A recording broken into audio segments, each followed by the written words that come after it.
Hello, everyone, and welcome to this case study. My name is Andrew Gaffney. I am Content Director with G3 Communications. We're a division of Emerald Expositions. One of our divisions is Content for Demand, which is an agency that works on strategy and execution.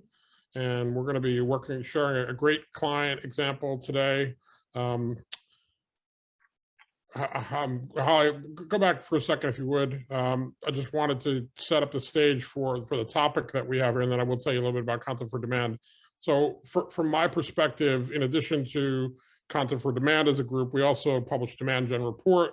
We host this event that you're attending today, as well as others, in working with marketers, B2B marketers, during the past year, which was, as we all know, has been a very interesting time.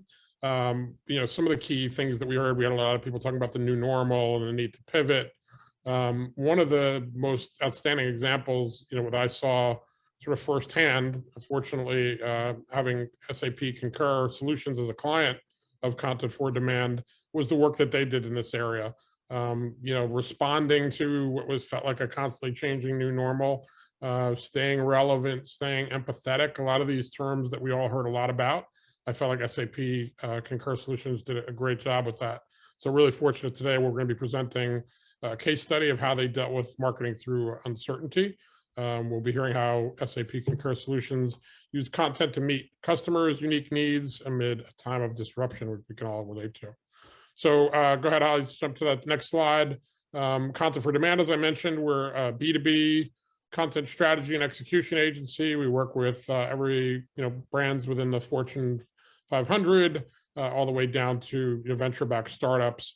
We tend to work with companies that are very much in disruptive spaces, also that are working on long sales cycles and have really complex solutions. So really fortunate to share one of our client stories today.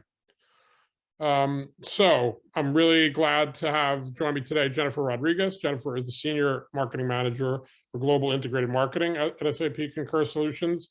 We've been working with Jennifer for, I think, a little over 2 years. And again, really find her to be one of the really smart marketers out there, a person who's, as I said, the terms we talked about pivoting and being really customer centric. So Jennifer, really appreciate you making time to join us and share some of your story here. Yeah, absolutely. Happy to be here. So let's jump in. As I set the stage a little bit, when we looked at, we all lived through 2020 and what an interesting time it was. And Jennifer, we were fortunate enough to be working with SAP Concur for a while before, and you guys were doing some really smart marketing already. It was solution focused. It was, a lot of the terminology that we marketers talk a lot about. But, as you lived through firsthand, the campaigns that you were working on changed, the market changed, dramatically at that time. Can you talk a little bit about when you looked at, how business was changing in light of the pandemic? Can you tell us a little bit about what you did in terms of what you prioritized, just sort of the backdrop for you guys at that point? Yeah, so in early 2020, really the ongoing impact of COVID-19 on all types of commerce was really becoming concerning. And while I don't think it was really possible for anyone to foresee the extent of that impact, nor how long it would last, we really knew that there was a clear need for us to make change immediately. So for example, moving in-person events to virtual environments, basing long-term planning on audience needs and behaviors, as well as determining the appropriate content for this new and fluctuating business environment. Yeah, and again, having been tuned into what you guys did, I thought you guys were really thoughtful. Some of the words you used there in terms of appropriate messaging, audience needs and behavior. What was going on at that time, as we can all recall, was audience needs were changing on a somewhat daily basis. The market was so sort of in flux at that time. How did you look at that, in terms of around the business climate, and how do you guys adapt it? Yeah, so in terms of how we, adapted, really, let's see, by early March, really the business conversations around the world were changing. And so, reevaluating, our position in that conversation was really important. So in response to that, our sales and marketing management really came together and committed to being a resource for our customers who were challenged with running their business during the pandemic. So, the goal was really to reaffirm our brand while changing its context and messages to be one of compassion and humanity, to let our customers and prospects know that we cared about what they were going through. We really felt like this was a time to be focused on listening and understanding and finding ways we could help. And so really along those lines, so when we looked at it, and wanting to really help achieve this goal, our team led an effort to develop responsible messaging guidelines that supported a 3-part phased marketing strategy and really aligned the SAP Concur solution stories, our story, to our customers' pandemic challenges as they move through these phases of respond, recover, and then finally reimagine. So that's some about, what we were thinking about, like, all up from a, kind of how are we going to kind of take that approach, knowing that this has happened and there's no playbook for this, or not that I'm aware of dealing with content and messaging and dealing with a global pandemic.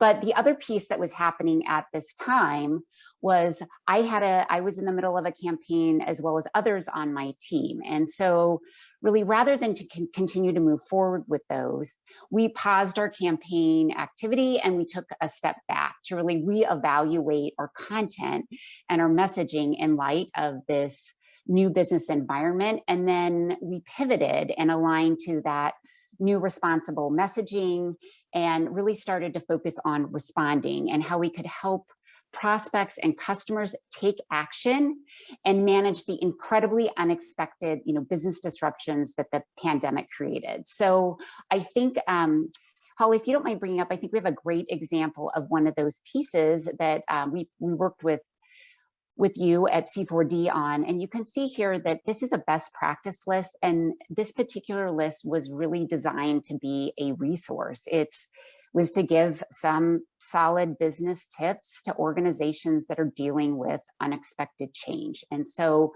really, when we think about in this respond phase and wanting to be that resource and just wanting to help and trying to really be trying to be listening and understanding and finding ways to help, I think that this piece does a really nice job of kind of showcasing as an example of one of the pieces of content we produced with you to help address that need. And so you can see, I think we have, you can definitely see by the cover here, and you can see we have, a little bit about following the 7 best practices to help support your business.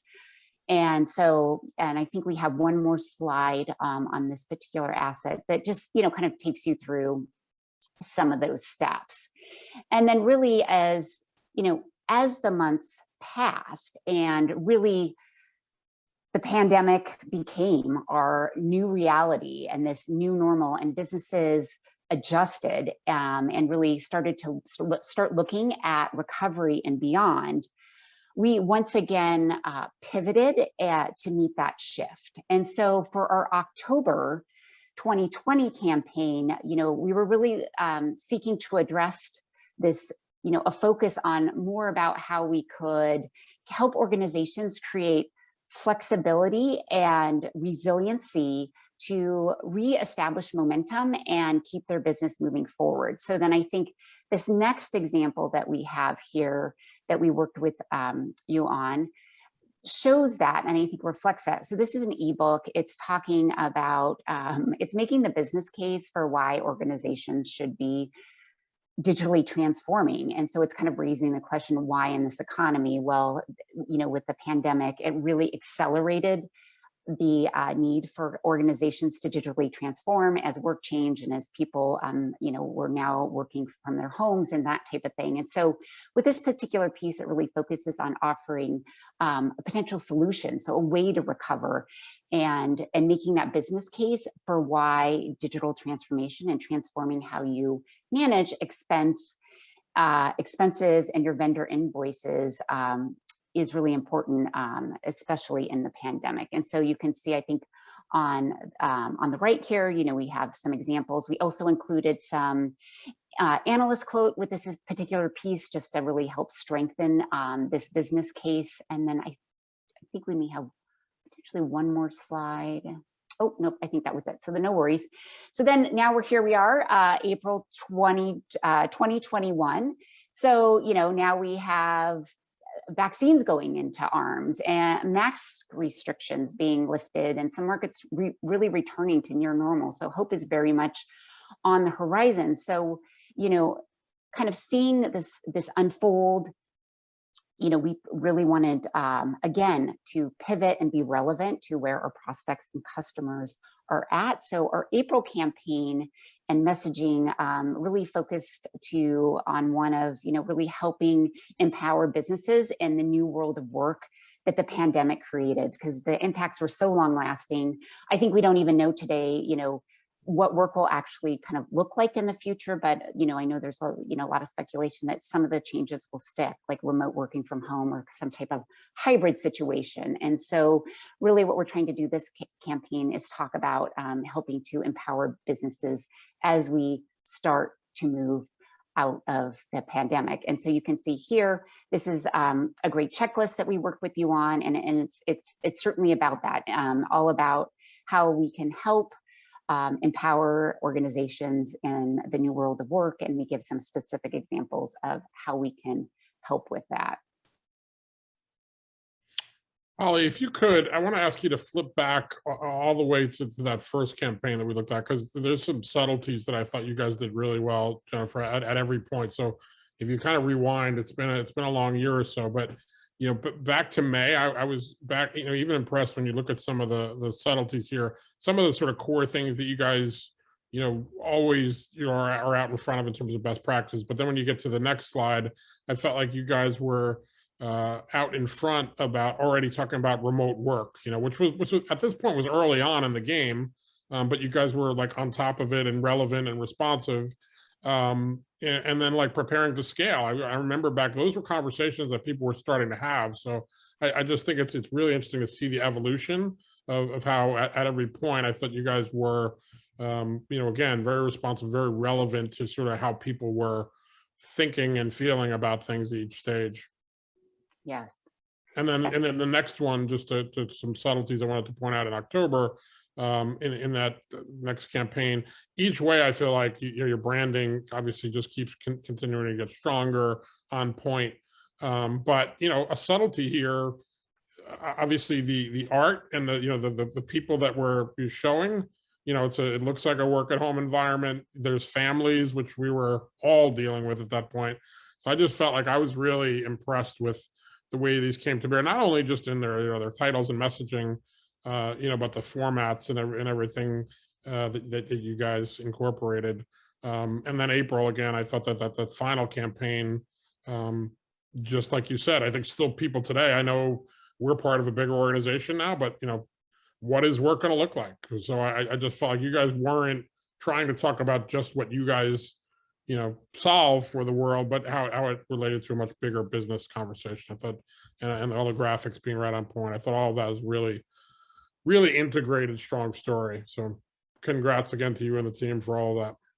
Well, yeah, thank you. Yeah, and we I think with what we talked about of wanting to be, kind of relevant, and a lot of that, really trying to have that, wanting to come through as helpful and empathetic and having understanding for what people are going through at the various stages. And to your point, also, I think the content and the messaging is really important. But then, like you said, to your point, we did really think about visually what we were what we were showing, wanted to make sure that when we were showing folks, they were by themselves or like in a home office environment, or they were socially distanced. So wanting to be sensitive to what was happening in the world and wanting to also have that come through in the visual imagery as well. Yeah, I thought that was really well done. Let me ask you, it's something, SAP obviously is a leader on, but digital transformation has been a topic for a long time, but it's really gotten accelerated since the pandemic. And it's been one of the themes that I know SAP Concur Solutions addresses, particularly in the SMB market. How did you adjust some of your messaging specifically around digital transformation, given all these changes? Yeah, so, a lot of our campaigns, we always are looking for to get insights both internally and externally. So internally, relying really closely to what our sales and our field marketing teams are hearing, as well as what we're hearing from third parties. So what are we seeing in from analysts, as well as just from research to really help us understand like directionally where we should be going and how we can be most relevant for our prospects and customers. And I think that what we were hearing is, that the pandemic is, for small businesses really accelerated the need for digital transformation, as a lot of organizations were, for example, shifting to remote work. So when you think about potentially a process that is manual or somewhat manual, like managing your vendor invoices, so you're capturing those, you're processing, you're having to send payment out, or you have employees now, they're at home and they're submitting expense reports. If those are things that previously that were done more with paper or Excel spreadsheets or passing things physically along for approvals, you can imagine that just gets more challenging to run your business when things are remote. So what we really try to do is highlight that need, as well as the benefit of digitally transforming your finance operations and processes, and automating how you manage your vendor and your vendor invoices, as well as your employee expense reports, and how that could really help businesses operate better remotely, respond better to rapidly changing business environment. It also helps organizations get more insight and visibility into what they're spending, which is really important, whether you were a business in more of a respond or recovery phase, or you're a business that maybe was thriving because your particular industry was in high demand. But at the end of the day, wherever you were at, having better visibility into money coming in and going out and your cash flow is all really important. So we just really try to just really highlight the benefit and how digital transformation could really help small to medium businesses by transforming or automating those expense and invoice management processes. Yeah, and again, I thought it was really well done in terms of talking about business value, real business issues, rather than just leading with sort of a traditional solution sell. So really great job of being responsive and relevant. I wanted to ask you as well, you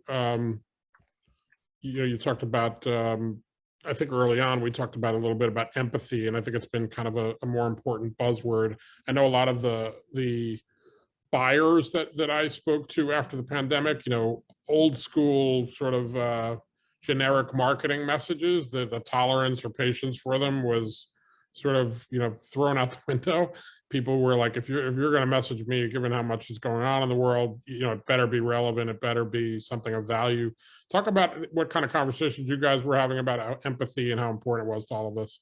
Yeah, empathy was absolutely came into play. We really wanted to demonstrate empathy in the way that we articulated, our prospect and customer challenges, and in how we were explaining really how we could help them deal with this, all of this disruption and plan for the future. So I think in what we did, that was always in kind of in the back of our mind, or kind of the intent behind what we were doing. And I talked a little bit about really wanting to kind of shift things to be showing compassion and humility, and wanting to show that we did really empathize with what folks were going through.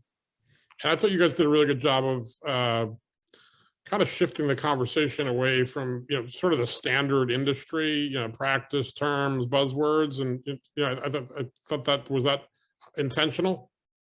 Yeah, I would say so. I mean, I think we did definitely try to steer clear of messages that could potentially seem maybe out of touch or cliche, or maybe got overused. I mean, that was I think a little bit challenging because as a pandemic went on, I think, sometimes there were some of these words that just seemed to still fit, even though we may have been tired of words, like unprecedented. But,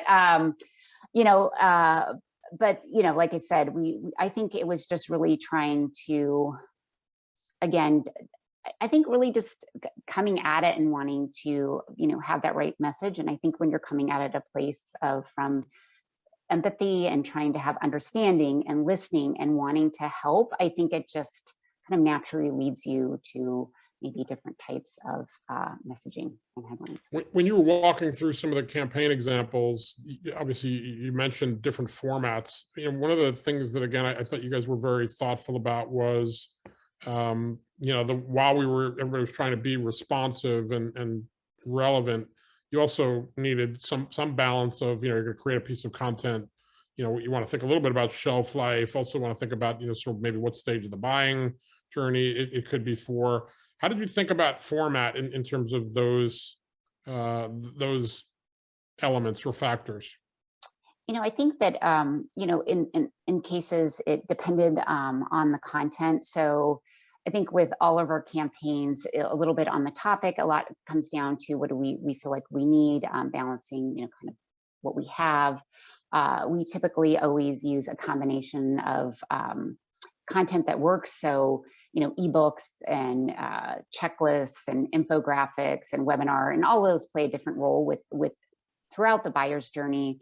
But I think when we were thinking about more in the moment content versus maybe more evergreen content, things like some of, the research needed to be more in the moment just based on what was going on, or some of our ebooks and checklists that were more like guidance needed to be in the moment and wanting to help it depending on, the particular campaign. But then when it came to things maybe more like a template or a guide, something that is more evergreen and that we've been using, some of what we tried to do is to go back and update them so they were more relevant to what's happening. So for example, we have an invoice policy template that helps organizations, if they don't have an invoice policy, helps them build that out. And what we did is we added some elements to it, for example, of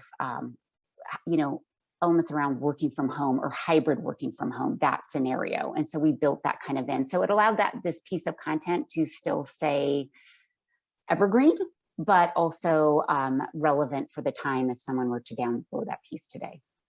And you have the unique aspect or challenge of, your huge company. You serve SMBs all the way up to enterprises. You're in all kinds of different geographies. How does that impact format decisions and just content strategy overall? I think overall, and especially with the pandemic, we were trying to, it varied, right? By your country, by your state, by industries, and that type of thing. So I think, what we always try to do is look at what's happening for all of our global markets, and we partner really closely with our field teams to really understand, what we need, and then we look for common ground on how we can support those markets and deliver content and materials and campaigns that will get picked up and used, but that can be used for, the majority of our audiences around the world, or our field teams around the world. Great. Let me ask you about that in terms of, it's early and it's been a dynamic market. So obviously the great looking pieces, they're on point. Any ways that you were able to get a sense of success or how it was working or response? What kind of factors did you look at there? Yeah, so, our brand tracking research has indicated that, that we really, through the pandemic, have come across to prospects and customers as helpful and supportive. And so, I think really that shows success in our intent to, show compassion and show humanity and helpfulness in our messaging and the content we're putting out there. So I think that's a really good success indicator. And as I mentioned, another great indicator is our really high rate of campaign adoption and usage by our global field teams. Absolutely. Utilization is such a key factor. One final question I have for you is, hopefully we're seeing some positive signs, here in the States that, we might be, coming out of the markets, might be opening back up. What are some of your learnings or takeaways? What you've sort of, all the ways you've adapted over the past year. What would you share with the marketers? What do you feel like you've learned to take forward from this? I think that, like I mentioned, that we were really kind of, I think, we were in probably a lot of organizations, right? We're breaking new ground. This, I think, caught a lot of us unexpectedly.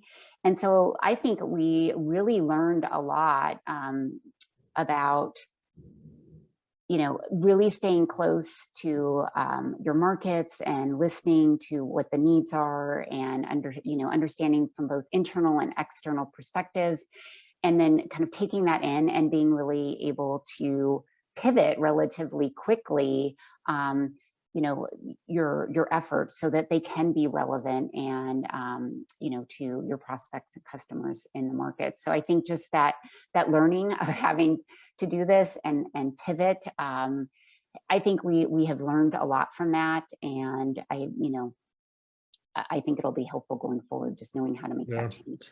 And you can tell, I think some of the things that I pointed out earlier, just I was seeing them in sort of real time as they were coming, but you guys were hitting on the points that I think, were the conversations that were being had. You guys were quickly adopting into your thing. So I think the listening and staying in tune, you guys just did an outstanding job of that. So again, I want to, congratulate you and thank you for being a great partner of ours. Thank you for sharing this work. Yeah, no, thank you so much for having me. All right. Well, thanks everybody. I hope you had some good takeaways. You can get in touch with Jennifer, within the platform for the virtual event here. Her information is on screen there.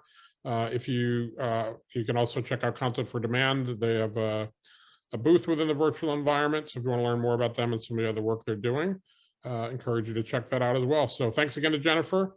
Enjoy the rest of the event, folks.